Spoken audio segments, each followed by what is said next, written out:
BRS బీజేపీలపై Telangana CM Revanth Reddy తీవ్ర విమర్శలు చేశారు. ఏఐసీసీ ప్రధాన కార్యాలయం ఇందిరాభవన్ ప్రారంభోత్సవం అనంతరం ఆయన మీడియాతో మాట్లాడారు.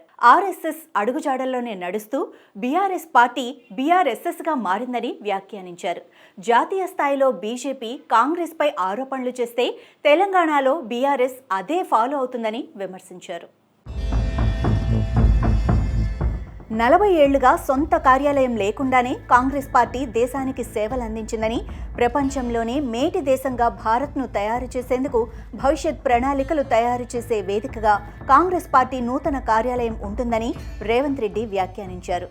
బీఆర్ఎస్ కార్యాలయాలపై దాడులు జరుగుతున్నాయని ఓ మీడియా ప్రతినిధి ప్రశ్నించగా, దాడి జరిగితే పోలీసులు చర్యలు తీసుకుంటున్నారని రేవంత్ రెడ్డి తెలిపారు. కేంద్రంలోని బీజేపీ తరహాలోనే రాష్ట్రంలో బీఆర్ఎస్ కాంగ్రెస్ పార్టీపై ఆరోపణలు చేస్తోందని విమర్శించారు. శాంతి భద్రతల సమస్య వస్తే తక్షణం జోక్యం చేసుకుని పోలీసులు క్రిమినల్ కేసులు నమోదు చేశారని, గత ప్రభుత్వం ఆ పని చేసి ఉండాల్సిందని ఈ సందర్భంగా రేవంత్ మీడియాతో అన్నారు. పోలీసుల సమక్షంలో కాంగ్రెస్ కార్యాలయాలపై దాడులు జరిగేవి.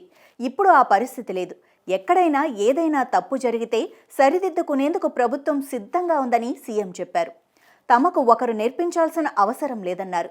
బీఆర్ఎస్ అంటే బీఆర్ఎస్ఎస్ అదే విధానాలతో ముందుకెళ్లేందుకు ప్రయత్నిస్తోందన్నారు. దేశవ్యాప్తంగా కాంగ్రెస్పై బీజేపీ ఎలాంటి ఆరోపణలు చేస్తే తెలంగాణలోనూ బీఆర్ఎస్ అదే పని చేస్తోందని, బీఆర్ఎస్ నుంచి నేర్చుకోవాల్సిన అవసరం లేదని అన్నారు.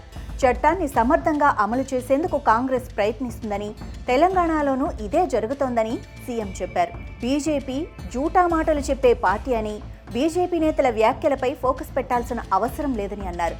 ప్రధాని మోడీ దేశ స్వతంత్రం విషయంలో మోహన్ భగవత్ వెంట ఉంటారా, లేక దేశం కోసం ప్రాణాలు అర్పించిన స్వాతంత్ర సమరయోధుల పక్షాన ఉంటారా అని సీఎం రేవంత్ ప్రశ్నించారు.